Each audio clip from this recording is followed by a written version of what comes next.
I want to thank you all for coming out tonight on this cold, windy evening here in Lead. It's really great to see such a wonderful turnout here at the Sanford Underground Research Facilities Deep Talks event. My name is Mike Ray. I'm the Media Relations Manager here at SURF.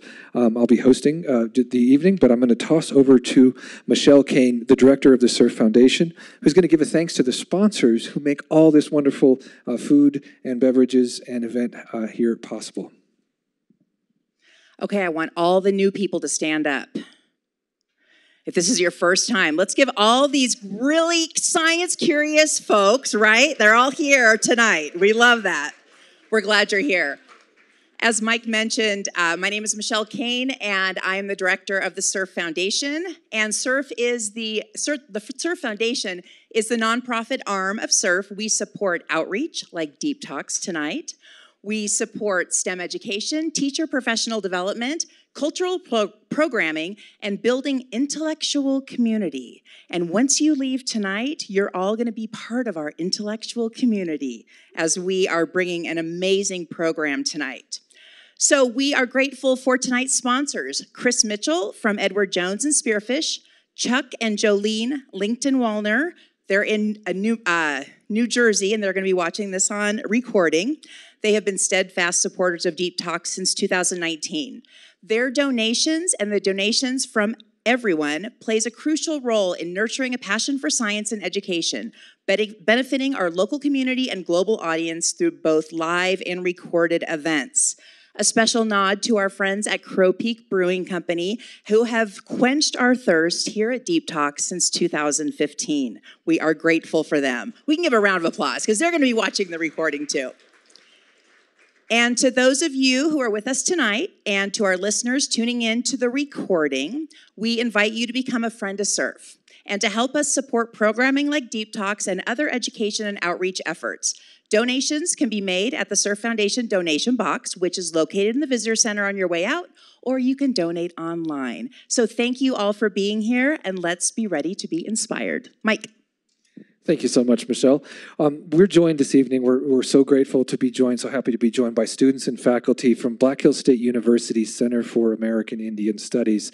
They're going to host a conversation about their new documentary, and I want any Lakota speakers in the room to correct me when I get this wrong. Howasteya Oyuspapi? No, The wrong translation for that is capturing their good voices. I'm sure that's not what it means in Lakota because that's not actually what I said. You guys can fix me. Thank you so much. Capturing their good voices. And I'm going to let Dr. Erla Marcus and Dr. Rosie Sprague talk a little bit about what we're going to be able to see tonight because these are two of the producers of this excellent documentary from Black Hills State. Hi, welcome. Thank you for being here. I'm Erla Marcus. I'm the director of the Center for American Indian Studies. Actually from the Northern Cheyenne tribe in southeastern Montana. That's the tribe that I'm enrolled with. I've been at Black Hills State now. April will be 22 years, and 18 of those years have been with the Center for American Indian Studies. And I'm very fortunate to be able to do this project with Dr. Sprague because she was also one of my students. I'm Rosie Sprague. I teach American Indian Studies at Black Hills State. I've been teaching for 6 years now. Previous to that, I was the assistant director of the Center for American Indian Studies. I am a BH alum. I've been working at BH since 2012, so I've been there for 12 years. I'm an enrolled member of the Standing Rock tribe, and I grew up in bunch of places. Cannonball, North Dakota, is where I grew up in 48th, North Dakota, on Standing Rock, as well as living in Rapid City for a good portion of my life. So yeah. So this film came about actually when Sharon Hemmingson retired. We had her come to BH. She was the interim director of sponsored programs. And I had told her there's this National Endowment for the Humanities grant that came out. We've applied for it several times, and we always say, nobody ever gets that grant. Nobody. It's really competitive. And we're like, well, let's go for it. We literally said, let's throw noodles at the wall and see what sticks. And we asked for a lot, and we got a lot. And one of them was a documentary. We've never done it, never had any experience with it, but we needed something new and something fun to challenge us both mentally and scholarly. And so we actually got the grant and we hit the ground running with buying not only the software and the cameras and the microphones, but we also put together a really strong team. We had Ken and John Little. They did, what was their documentary? More Than a Word, about Native American mascots. And so we brought them on board. They're both enrolled members of Standing Rock. And we had Jace DeCory, the late Jace DeCory, who we both studied under and who was our mentor. And we brought her on to do the interviews, the actual interviews. And so this is what came about with this grant.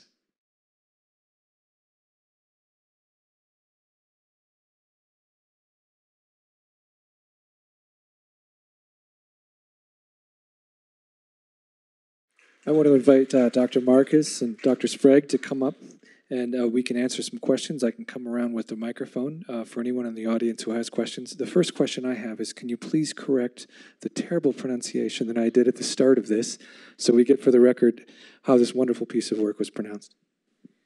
Howasteya Oyuspapi. Palamayalo. Thank you. Beverly Running Bear, who is our Lakota language instructor, is the one who came up with the term. Once we gave her, we wanted to use that capture their voices, because this came with COVID relief funds. And at that time, we had so many of our Native elders and elders in general just passing away from COVID. And so we wanted to capture their voices and capture their stories. And so we came up with the term, and then she was the one who translated it into Lakota for us.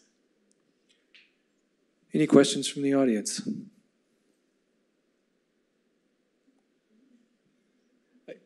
Maybe I could ask one. I was taken back by both the humility and the humor, and the way that Lakota elders use both their own humility and humor to teach. And I wonder your thoughts on that, or how that came about in this film, or how that came about and why you chose to include some of that.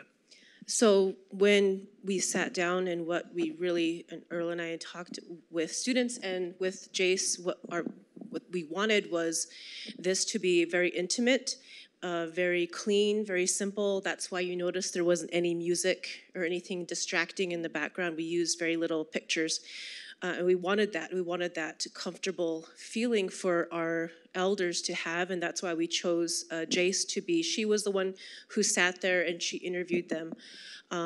Very organically it came. We only had like a few starting questions that she had, but all of that was just them visiting with each other, and that's what we wanted to see on the film, was how we as Lakota, Dakota, Native peoples, how we, when we visit, it's not just visiting, I'm going to sit down and visit with you and gossip.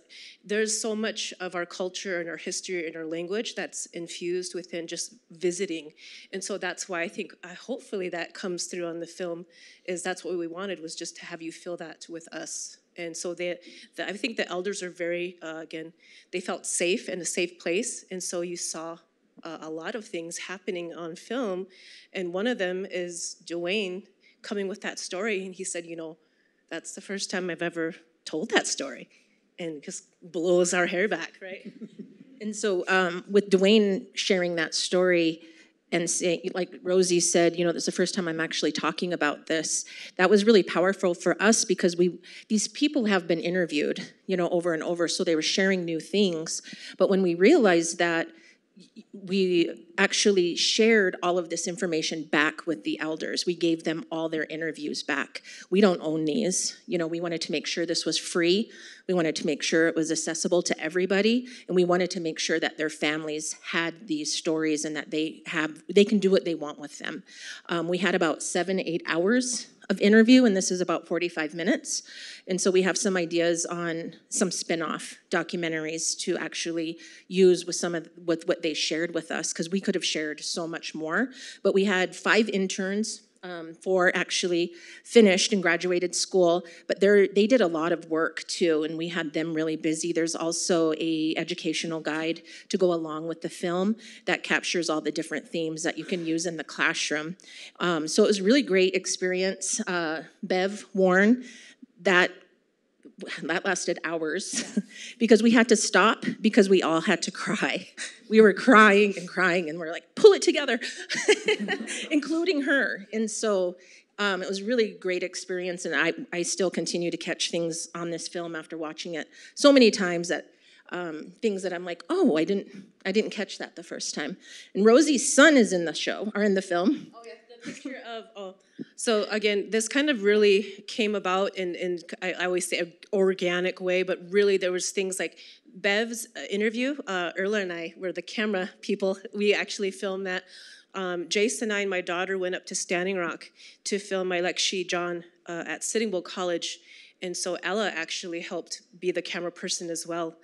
So again, there was many different things that were involved in that picture that was of my son Nels receiving his feather. And Lexi John we asked him to do the ceremony for us, which was very powerful for my son to see and be a part of. And so again, that's what John was talking about, was passing on that knowledge and hopefully, again, future leaders in our young Native peoples here. That's excellent. Thank you. Anyone have a question? Here we go.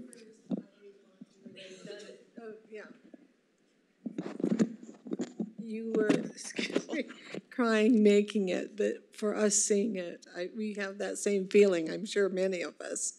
But the other thing I wanted to ask is, how were you able to pick only 6 or how many there were?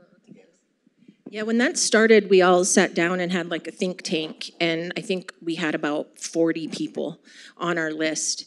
And then what it came down to was really who did we think that would give us like the true conversation, who would be really comfortable with Jace, and what could Jace draw out of these people. And so and then it came down to who do we feel safe with, and what can we do with the information.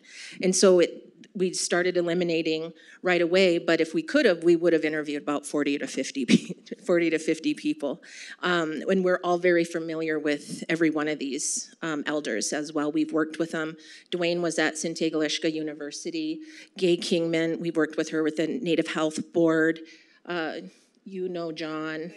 Bev, obviously, Bev would come up with the program and visit with students every summer or every spring. And so again, we worked with all these elders. We also wanted to make sure too, to kind of spread it out. We know all of the reservations, all of our tribes here in South Dakota. And so we wanted to make sure to get from different areas and not just, one reservation. So. Other questions? Anyone? I got some back here. I'll get to you next. Yes, I'm an old lady. How do you do this thing? I've always been impressed and moved by the spiritual wisdom of all of the Native Americans that I have met. You spoke about the immersion program for the children, which I think is absolutely wonderful. Do you feel it would be worthwhile to have a program like that, an immersion program to introduce the white people to your cultures? We are working on something, Erla and I. It's not a Lakota immersion language, but talking about having something like educational, like a certificate. You want to talk a little bit about the plans for that? We actually are working with our Board of Regents to have a certificate in American Indian Studies for non-degree seeking students. Open to the community, we're going to be targeting hospitals, banks, just our regional community, especially in the urban areas. And this is actually funded through a Mellon grant that we received. And so we do have the funds to do that, and we're in the process of hiring somebody to do that. And so it won't be an immersion, but there's language, history, politics, and modern history that's going to be involved in that certificate. But what's really great about that immersion school is it's not just the Lakota language, it's everything from their food. They only eat indigenous foods that they grow and they harvest. And so they're also getting back to the traditional Lakota diet within that school too, which is really cool. I have several people who wanted to attend tonight, friends of mine, local community people who were not able to be here. So is there a way that we can share this video? Do you have a website or something where we can email you if we have questions? Maybe, or I was gonna say, maybe outreach? they could pull it up. Yeah, so it's on, if you go to bhsu.edu, if you go there and if you go in the search bar, it's easier to search for Center for American Indian Studies, and then on the side it says Howasteya Oyuspapi. You just click on there, and the link is on there to watch it. Kelly, can you scroll down a little bit? So you can actually click, it says watch the documentary.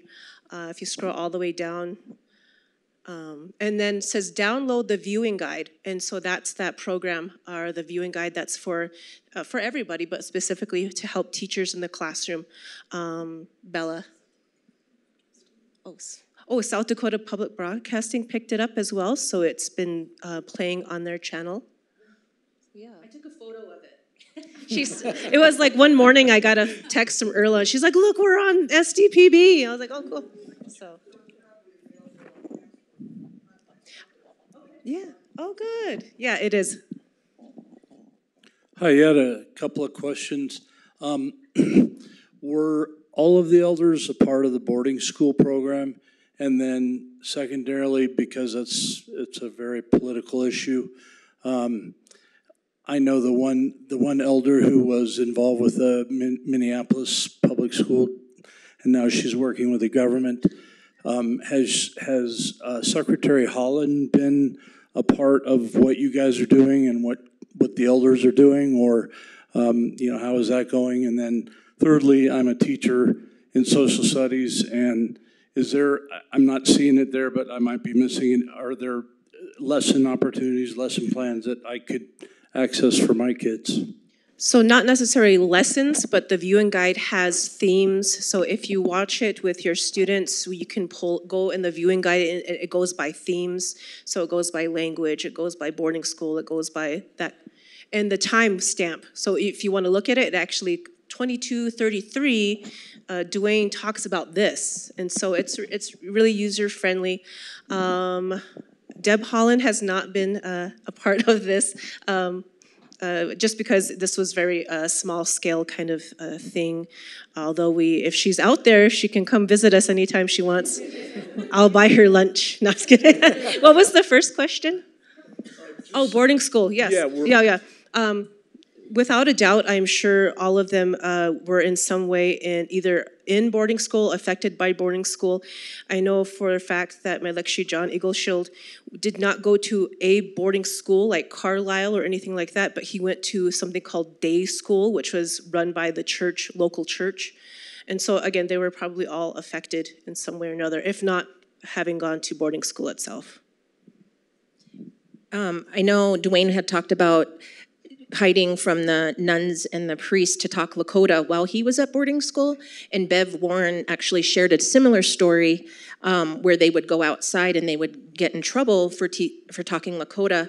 And so they would take turns and the kids would run in circles and cause dust. And so that the other students, there would be a distraction. So all the other students would go over and talk in Lakota because they were making a distraction so that they could speak to each other. And the teachers wouldn't hear them. And so she shared that story with us that didn't actually make it on to the film. I have another question in the back here. Anyone else? 1 second. I know that some of us in this room would like to know how to contact the gentleman who cured the headache.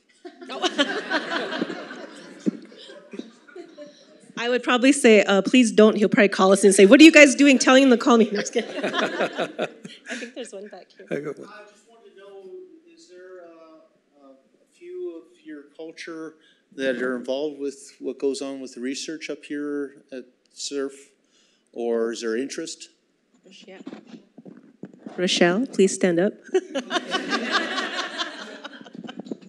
Yeah, so we have an outreach and culture department here at SURF, and a lot of our work is reaching out to all communities across the state, including some of our underserved populations. But we have a lot of early initiatives going on, trying to strengthen our relationships with tribal colleges, visiting tribal schools and schools on reservation communities. And that's just kind of the tip of the iceberg. So there's a lot of good stuff going on here. We have a few minutes before 7 o'clock. Any more questions? I'd take a few more. Anybody else? Please. And please. before we leave, we have 3 of our students who would like to speak to you really quick about the work that they're doing at Black Hills State. These are current students, if they want to introduce themselves. Uh-oh. So just introduce your name, where you're from, and then after that. Hello, everybody. My name is Chistine Crossdog. I'm from Oglala, South Dakota. I'm Sapphire Tiger, and I'm from Eagle Butte, South Dakota. Hi, my name is Caitlin Vasu, and I'm from Allen, South Dakota. So we're members of the Lakota Maniche Club at Black Hills State University. With Lakota Maniche, we bring awareness to about Native Americans on campus, and we run a bunch of activities within the campus.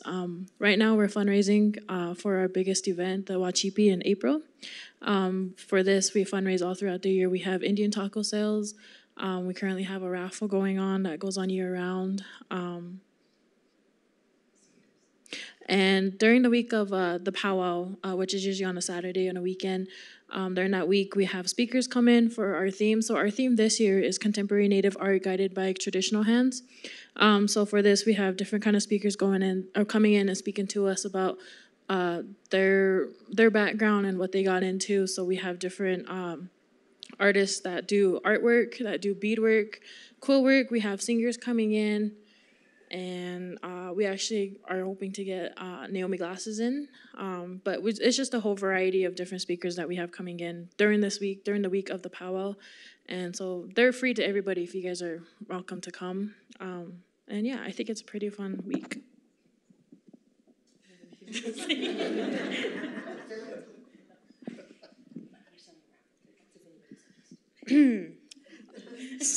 So as Christine mentioned, we have raffle stuff in the back. So we have 2 separate raffles going on. One of the raffles is a square raffle. So we're raffling off a BHSU medallion that I beaded. And each square is $10, and then we have 100 squares. It's just a fundraising thing for our Huachipi. And then we also have a second one, which is you can win any raffle items that are available at our Huachipi.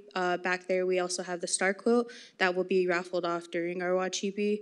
Those tickets go for 2 for $1 or 3 for $5. Fantastic. Thank you all. One more time. When are the dates for the Huachipi coming up? Our Huachipi is April 13th, and then our American Indian Awareness Week is April 9th through the 12th. And folks can get raffle tickets from you right here tonight for this wonderful quilt in the back? Yes, if you're interested, which we hope so. They're in the back, and we'll be here to assist you with that. Let's give one more round of applause for this wonderful group of people.